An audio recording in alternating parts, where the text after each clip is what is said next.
ABP અસ્મિતાના રોનક Patel anti corruption bureau અને આજે બાબા બાગેશ્વરની debate ઉપર ચર્ચાઓ કરાવતા હતા અને મજાની ડિબેટ હતી.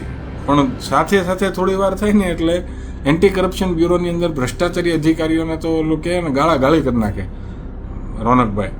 પછી પાછું એક એડ આવે, ભારતની સૌથી ભરોસેમંદ ક્રિપ્ટો કંઈક ચેનલ છે, ક્રિપ્ટોનું પ્લેટફોર્મ છે, એ ક્રિપ્ટોના પ્લેટફોર્મની એ જાહેરાત કરે એબીપી અસ્મિતાને, વળી પાછું ભ્રષ્ટાચારની વાતો કરે. રિસર્ચ પછી કહું છું કે આ જે ટોળકી, ફરિયાદી ટોળકી અને એની અંદર ઇન્વોલ્વ પોલીસ, આ બધા ભેગા મળેલા હોય છે અને તમારા ખાતામાં 25-50 હજાર કે લાખ રૂપિયા આ સટ્ટાના એપ્લિકેશન દ્વારા રમાયેલી આઈપીએલના સટ્ટાના પૈસા જો તમારા ખાતામાં આવી ગયા એટલે તમે ગયા કામથી. પછી તમારે જેટલા આવ્યા હોય ને એનાથી 3-4 ગણા તો એની પાછળ ખર્ચી નાખો તો છૂટશો નહીં. પૈસા રોકડા ન ફેરવો, હાથો હાથ પકડાઈ જાવ છો. ડિજિટલ માધ્યમ ક્રિપ્ટો, ભરોસેમંદ ક્રિપ્ટોની એપ્લિકેશન જેની એડવર્ટાઈઝ અમે કરીએ છીએ એ ક્રિપ્ટો એપ્લિકેશનનો ઉપયોગ કરો, જેથી કરીને ઘલાઈ ન જાઓ તમે. આ સીધું ને સટ રોનક પટેલનું કહેવું છે કે એબીપીમાં જાહેરાત આવે છે આવડી ક્રિપ્ટોની પ્લેટફોર્મની ભરોસેમંદ, તો એમાં ભ્રષ્ટાચારના પૈસા ફેરવો, આમનામ સીધા ન ફેરવો. અને 6-7 જણા આરામથી ખાઈ લે, પી લે, ગમે એટલું પીવે, 1000-1500 રૂપિયાનું બિલ આવે ટોટલ. રાહત દરે દેવું પડે ને, દારૂ છે એટલે, અને પ્રેસ ક્લબ છે પાછું. અને દેશની ચિંતા કરતા પત્રકારો વરિષ્ઠ એ બધા ગહન ચિંતન મનન અને અધ્યયન કરતા હોય, દેશને સુચારુ રૂપે કેમ ચલાવે, એટલે રાહત દરે દારૂ આપવામાં આવે છે. પણ પત્રકારના જે પૈસા, તમારા પગારના પૈસા આવતા હોય એને ગુણ્યા તમે કરેલી વર્ષોની જેટલા વર્ષથી નોકરી અને આજની તમારી હાલની કુલ સંપત્તિ, આ બધું ગુણાકાર કરીને જો બેસતું હોય ને રાબેતા મુજબ કે હા બરોબર છે ભાઈ પત્રકાર તરીકે એટલા, તો પહેલાં શરૂઆત પોતાથી કરી નાખો, બીજા કોઈને ખબર નહોતી. એ બાગેશ્વર બાબાએ લખીને દઈ દીધું હતું. અને એમ કે ને ઓલો એક ગાંડા જેવો એક અકલમઠ્ઠો કોક છે, એ એમ કહે છે કે બાગેશ્વર બાબા એમ કહી દે કે ફલાણો ખોવાઈ ગયો તો આજથી એટલા વર્ષ પહેલાં, એ ક્યાં છે એ કહી દે એટલે હું એનો ભગત.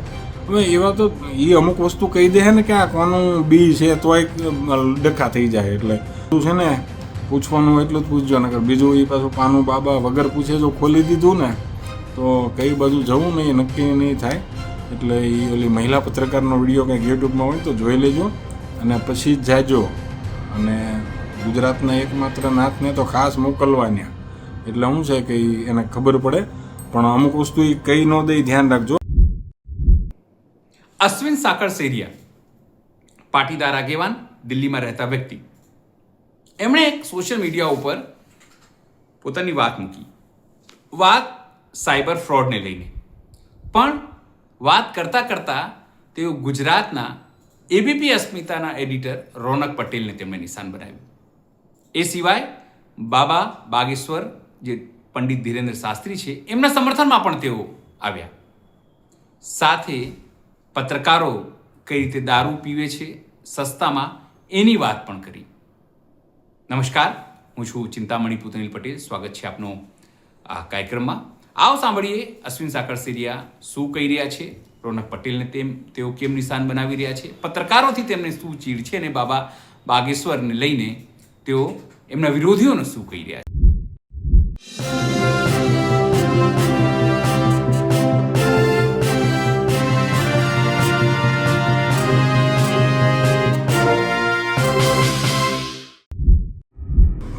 બે ત્રણ વિષય ઉપર આપણે સોશિયલ મીડિયાના માધ્યમથી જેમ ચર્ચા કરીએ છીએ એમ તમારી વચ્ચે વિષય મૂકવા છે. મિત્રો, પહેલો વિષય એ છે કે આજકાલ છે ને એક ડિજિટલ ફ્રોડના બનાવના કેસો દિલ્હીમાં અને અન્ય રાજ્યોમાંથી થયેલી ફરિયાદોને આધારે અલગ અલગ ગુજરાતના વિસ્તારમાંથી નાના છોકરાઓ હોય, જે કોલેજનો હોય, કે જેઓ હજી આ ક્રિપ્ટો ટ્રાન્ઝેક્શન અને આ યુએસડીટી ડોલરના ટ્રાન્ઝેક્શનની અંદર જે ફસાઈ જાય છે અને એક એપ્લિકેશન આવે છે આઈપીએલની મેચનો સટ્ટો રમાડે છે. એ સટ્ટાની અંદર 500ના કંઈક 10,000 રૂપિયા, 500 લગાડવાથી જીતે તો 10,000 મળે છે. આવી શરતો નાખીને આ છોકરાઓ પૈસા કમાય છે. અને એ કમાણી બહુ મીઠી લાગે, ડોલરમાં આવે યુએસડીટી અને ડોલરની કમાણી હોય. એટલે પછી શું થાય છે કે આ ભેગા થયેલા પૈસા એને વિડ્રો કરવા માટે આ જે નવી પેઢી છે જુગાર, જે ડિજિટલ જુગાર રમતા શીખી છે, અને આપણને એમ થાય કે પાછું આ ભોળા દેખાતા યુવાનો આપણને ખબર ન પડતી હોય ને એમ આપણી સામે આવીને આખો વિષય મૂકતા હોય. એટલે કહેતા ન હોય જુગાર રમાઈ ગયો છે, પણ એમ થાય કે અમારા ખાતામાં પૈસા આવ્યા અને એ ફ્રોડ થયેલા પૈસા હતા અને આપણું એકાઉન્ટ છે એ બંધ થઈ ગયું છે અને દિલ્હીથી કે બીજા રાજ્યથી એફઆઈઆર થઈ છે અને એ એફઆઈઆરના સંદર્ભમાં ધરપકડ અને વોરંટ ઇસ્યુ સમન્સ આવે છે હાજર થવાના અને વગેરે વગેરે. તો આમાં તમારી મદદ જોઈશે. હવે આપણે મદદ કરીએ, પણ મિત્રો આ લોકોએ જે સટ્ટો રમીને જે પણ પૈસા ડોલરમાં કમાણા છે એ ડોલરના પૈસા એક સુનિયોજિત કાવતરું છે આખું, કે તમને વિડ્રો કરવા માટેની એક પ્રોસેસ બતાવે કે તમે આ એકાઉન્ટમાં ડોલર નાખી દો એટલે તમારા એકાઉન્ટમાં ઇન્ડિયન કરન્સી આવી જશે. જેવી ઇન્ડિયન કરન્સી આવે એટલે તમારું એકાઉન્ટ થઈ જાય બ્લોક. તમે આગળ એ પૈસા કોઈને ફોરવર્ડ કર્યા હોય, પાસ કર્યા હોય, ટ્રાન્ઝેક્શન થયું હોય, એનું એકાઉન્ટ થઈ જાય બ્લોક. એને આગળ કર્યું હોય તો એનોય બ્લોક થઈ જાય, એટલે આખી ચેનલ બ્લોક થઈ જાય. અને એ બ્લોક થયેલા રૂપિયા આ યુએસ ડોલરને કન્વર્ટ કર્યા હોય ઇન્ડિયન કરન્સીમાં, અને એ કન્વર્ટ કરાવતી આ ટોળકી, આ જે સટ્ટો રમાડતી ટોળકી, મિત્રો બહુ રિસર્ચ પછી કહું છું કે આ જે ટોળકી, ફરિયાદી ટોળકી અને એની અંદર ઇન્વોલ્વ પોલીસ, આ બધા ભેગા મળેલા હોય છે અને તમારા ખાતામાં 25-50 હજાર કે લાખ રૂપિયા આ સટ્ટાના એપ્લિકેશન દ્વારા રમાયેલી આઈપીએલના સટ્ટાના પૈસા જો તમારા ખાતામાં આવી ગયા એટલે તમે ગયા કામથી. પછી તમારે જેટલા આવ્યા હોય ને એનાથી 3-4 ગણા તો એની પાછળ ખર્ચી નાખો તો છૂટશો નહીં, કારણ કે આ એક ગંભીર ગુનો છે અને એની અંદર બધું એક સુનિયોજિત કાવતરાના ભાગરૂપે તમને આ રમાડે છે, જીતાડે છે. જીતાડ્યા પછી તમારા એકાઉન્ટમાં ડોલર બતાવે, ડોલરના તમે જેવા રૂપિયા કરવા જાઓ એટલે સફાચટ તમે થઈ જાઓ. આ એક કાવતરાથી બચજો. એટલે આ વિષય પહેલો તમારી વચ્ચે એ રાખ્યો. હવે બીજું, આજે હમણાં આપણા ગુજરાતના એકમાત્ર નાથ અને એક જેને કહેવાય ને કે ગુજરાતની જવાબદારી એક જ વ્યક્તિએ લીધી છે એવા વ્યક્તિ એબીપી અસ્મિતાના રોનક પટેલ. રોનક પટેલ એન્ટી કરપ્શન બ્યુરો અને આજે બાબા બાગેશ્વરની ડિબેટ ઉપર ચર્ચાઓ કરાવતા હતા અને મજાની ડિબેટ હતી. પણ સાથે સાથે થોડી વાર થઈ ને એટલે એન્ટી કરપ્શન બ્યુરોની અંદર ભ્રષ્ટાચારી અધિકારીઓને તો કહે ને ગાળી કરી નાખે રોનકભાઈ. પછી પાછું એક એડ આવે, ભારતની સૌથી ભરોસેમંદ ક્રિપ્ટો કંઈક ચેનલ છે, ક્રિપ્ટોનું પ્લેટફોર્મ છે, એ ક્રિપ્ટોના પ્લેટફોર્મની એ જાહેરાત કરે એબીપી અસ્મિતાને, વળી પાછું ભ્રષ્ટાચારની વાતો કરે. એટલે આ બધું ટ્યુનિંગ નથી બેસતું, સમજ્યા? એટલે પરોક્ષ રીતે ગુજરાતનો એકમાત્ર નાથ રોનક પટેલ એવું કહેવા માગે છે કે તમે ભ્રષ્ટાચારના પૈસા રોકડા ન ફેરવો, હાથો હાથ પકડાઈ જાઓ છો. ડિજિટલ માધ્યમ, ક્રિપ્ટો, ભરોસેમંદ ક્રિપ્ટોની એપ્લિકેશન જેની એડવર્ટાઇઝ અમે કરીએ છીએ એ ક્રિપ્ટો એપ્લિકેશનનો ઉપયોગ કરો, જેથી કરીને ઘલાઈ ન જાઓ તમે. આ સીધું ને સટ રોનક પટેલનું કહેવું છે કે એબીપીમાં જાહેરાત આવે છે આવડી ક્રિપ્ટોની પ્લેટફોર્મની ભરોસેમંદ, તો એમાં ભ્રષ્ટાચારના પૈસા ફેરવો, આમનામ સીધા ન ફેરવો. અને મિત્રો આ ભ્રષ્ટાચારની જ વાત આવે ને તો હું તમને કહું, ભ્રષ્ટાચારનું એપી સેન્ટર ક્યાં છે? આપણે દિલ્હી કોઈ ફરવા આવો ને, પાર્લામેન્ટ જોવા આવો ને, તો પાર્લામેન્ટમાં નરેન્દ્રભાઈ જે નવી પાર્લામેન્ટ બનાવી છે ને એક્ઝેક્ટ એની સામે જ તે રોડ ક્રોસ કરીને એક નાનું સર્કલ છે બહારની સાઈડ, એની સામે એક પ્રેસ ક્લબ છે. એ પ્રેસ ક્લબની અંદર પત્રકારો, વીવીઆઈપી પત્રકારો, જે મોટી મોટી ચેનલના પત્રકારો હોય ને એ બધા ત્યાં પ્રેસ ક્લબમાં આવે અને ત્યાં આ જેમ પાર્લામેન્ટની અંદર 2 રૂપિયાની થાળી મળે, 5 રૂપિયાનું જમવાનું મળે ને, એમ ત્યાં સસ્તો દારૂ મળે પ્રેસ ક્લબમાં. અને 6-7 જણા આરામથી ખાઈ લે, પી લે, ગમે એટલું પીવે. 1000-1500 રૂપિયાનું બિલ આવે ટોટલ. રાહત દરે દેવું પડે ને, દારૂ છે એટલે. અને પ્રેસ ક્લબ છે પાછું. અને દેશની ચિંતા કરતા પત્રકારો વરિષ્ઠ એ બધા ગહન ચિંતન, મનન અને અધ્યયન કરતા હોય દેશને સુચારુ રૂપે કેમ ચલાવે, એટલે રાહત દરે દારૂ આપવામાં આવે છે. એ પ્રેસ ક્લબની અંદર નેતાઓના, અધિકારીઓના અને વગેરે વગેરે મોટામાં મોટા ટ્રાન્ઝેક્શનો કઈ રીતે થાય ને એની મિટિંગો ચાલતી હોય, ત્યાં બધાને એન્ટ્રી ન હોય, પત્રકાર કોઈ મોટો હોય તો એની સાથે એન્ટ્રી હોય. તો મિત્રો, આ એક ગુજરાતના એકમાત્ર રોનક પટેલ નાથ, ગુજરાતના નાથ, જેને ગુજરાતની ચિંતા એને એકને જ છે, એને કે પહેલાં તમારથી શરૂ કરો. આ અધિકારીઓનો તો સમજ્યા, પણ પત્રકારના જે પૈસા, તમારા પગારના પૈસા આવતા હોય એને ગુણ્યા તમે કરેલી વર્ષોની જેટલા વર્ષથી નોકરી અને આજની તમારી હાલની કુલ સંપત્તિ, આ બધું ગુણાકાર કરીને જો બેસતું હોય ને રાબેતા મુજબ કે હા બરોબર છે ભાઈ પત્રકાર તરીકે એટલા, તો પહેલાં શરૂઆત પોતાથી કરી નાખો. એટલે આખું છે ને દૂધનું દૂધ ને પાણીનું પાણી. હું અહીંયા કેટલા પત્રકારોને ઓળખું છું, મારે કોઈનો વિરોધ નથી, પણ તમે જ્યારે એક આંગળી સામે ચીંધો ને જ્યારે બાકીની ત્રણ હોય ને આપણી બાજુ હોય. આ મને લાગુ પડે એવું નથી કહેતો, પણ આ તો તમે જે રીતને છાતી કૂટીને બાગેશ્વર ધામની પાછળ પડી ગયા હતા ને, એટલે જે હિસાબે આ પત્રકારોને એક જાતનું, પત્રકાર મિત્રો ઘણા સારા મિત્રો છે, એવું નથી, તટસ્થ અને ન્યુટ્રલ પત્રકાર રવિશકુમાર જેવા હોય, અમુક વિષયમાં એને આપણને નથી ગમતું, પણ સારા પત્રકારો હોય છે. પણ આ શરૂઆત પહેલાંથી કરો ને તમારેથી જ તે. હું તો પત્રકાર નથી, પણ તમે જેમ કહો છો ને હું તો બોલીશ એમ, હું કામ ન બોલું, હું બોલીશ.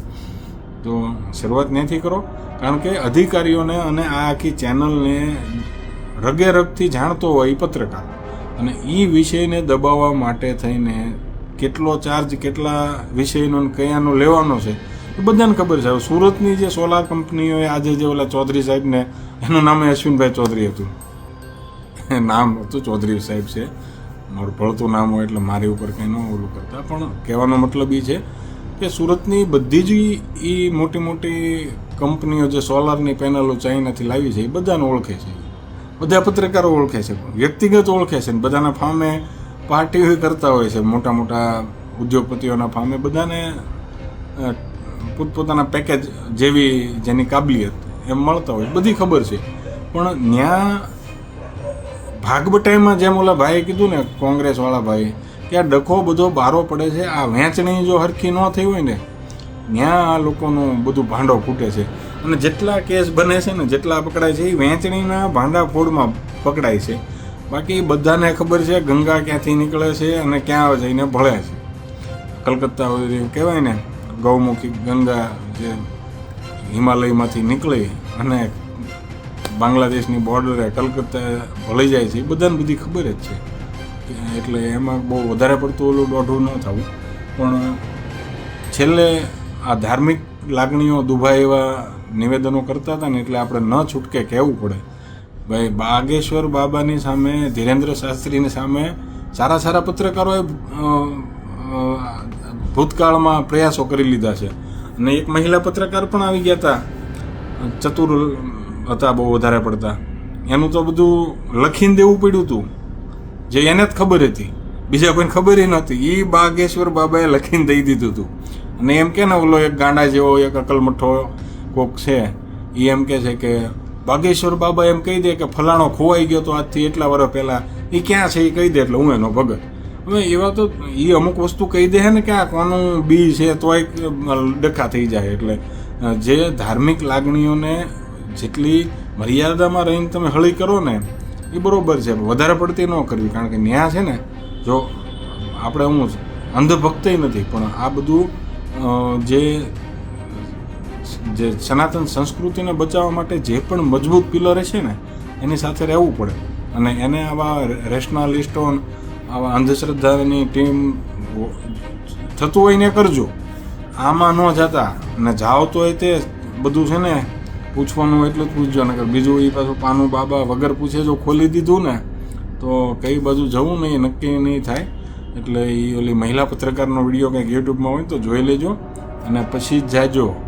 અને ગુજરાતના એકમાત્ર નાથને તો ખાસ મોકલવાની, એટલે શું છે કે એને ખબર પડે. પણ અમુક વસ્તુ એ કંઈ ન દઈ ધ્યાન રાખજો, અને કાનમાં કહેજો, એ માઇક સાઈડમાં મુકાવીને અમુક વસ્તુ કહે છે, ઓલું નથી બોલવાનું, આ બોલવાનું છે. એ બાબા થોડુંક પ્રાઇવેસી રાખશે. પણ એક વસ્તુ એ છે કે જો બાબા પાસે બધું કરાવવાનું હોય તો નરેન્દ્રભાઈની જરૂર શું છે, બાબાને બેહારી દઈએ ને. પણ જે થવાનું હોય છે એ આપણા શાસ્ત્રોમાં લખ્યા પ્રમાણે એની અંદર લેખમાં મેઘ કોઈના બાપથી ન થાય. તમે જાણતા હો, તમને ભાલાની જગ્યાએ 100 વાગે, પણ 100 વાગે 100 જેટલો તો દર્દ થવાનું જ છે. પણ જે થવાનું હોય એનાથી ઓછું થાય અને તમારા કર્મો છે એ ભોગવવાના હોય. અને જે પણ કર્મને આધીન કૃષ્ણએ ગીતામાં જે લખ્યું છે એ પ્રમાણે હાલે છે. બાબા કંઈ ઘરનું નથી કહેતા. અને એણે કીધું તું એ ડીઝલ પેટ્રોલ 1 મહિનાથી વાપર્યું નથી એમ કીધું. તે ભૂતકાળ પછીના વિડીયો તમે લઈને આવો કે બાબાએ જો આ તારીખે કીધું હતું ને આ તારીખે પાછા રેન્જ રોવરમાં બેઠા, આમાં હેલિકોપ્ટરમાં બેઠા. એટલે અક્કલમઠ્ઠાઓ બાબાનો વિડીયો સમજતા તમને નહીં આવડે, કારણ કે તમે સમજવા માટે જન્મ્યા જ નથી. તમે પહેલાં જ તે અવળી પ્રકારના થઈ ગયા હો. એટલે તો સ્પષ્ટ સંકેત એમાં એવા સ્પીચ જેને આરામથી સાંભળ્યું હોય ને એને કે બાબાએ એમ કીધું છે કે 15 દિવસથી સમાધિમાં હતા ને એની 15 દિવસ પહેલાં ક્યાંય ગયા નહીં હોય. એટલે એણે ક્યાંય ડીઝલનો ઉપયોગ નથી કર્યો. સાહેબે કીધું નહીં, પહેલાંની વાત કરી છે. પછી આ આયોજનો હોય જાય ને આવે, તમે જેમ ફરો છો એમ સાહેબ જેમ ફરે છે એમ બધા ફરે. પણ જે દિવ્ય શક્તિનો અનુભવ જેણે ન કર્યો હોય એ જરૂર જજો.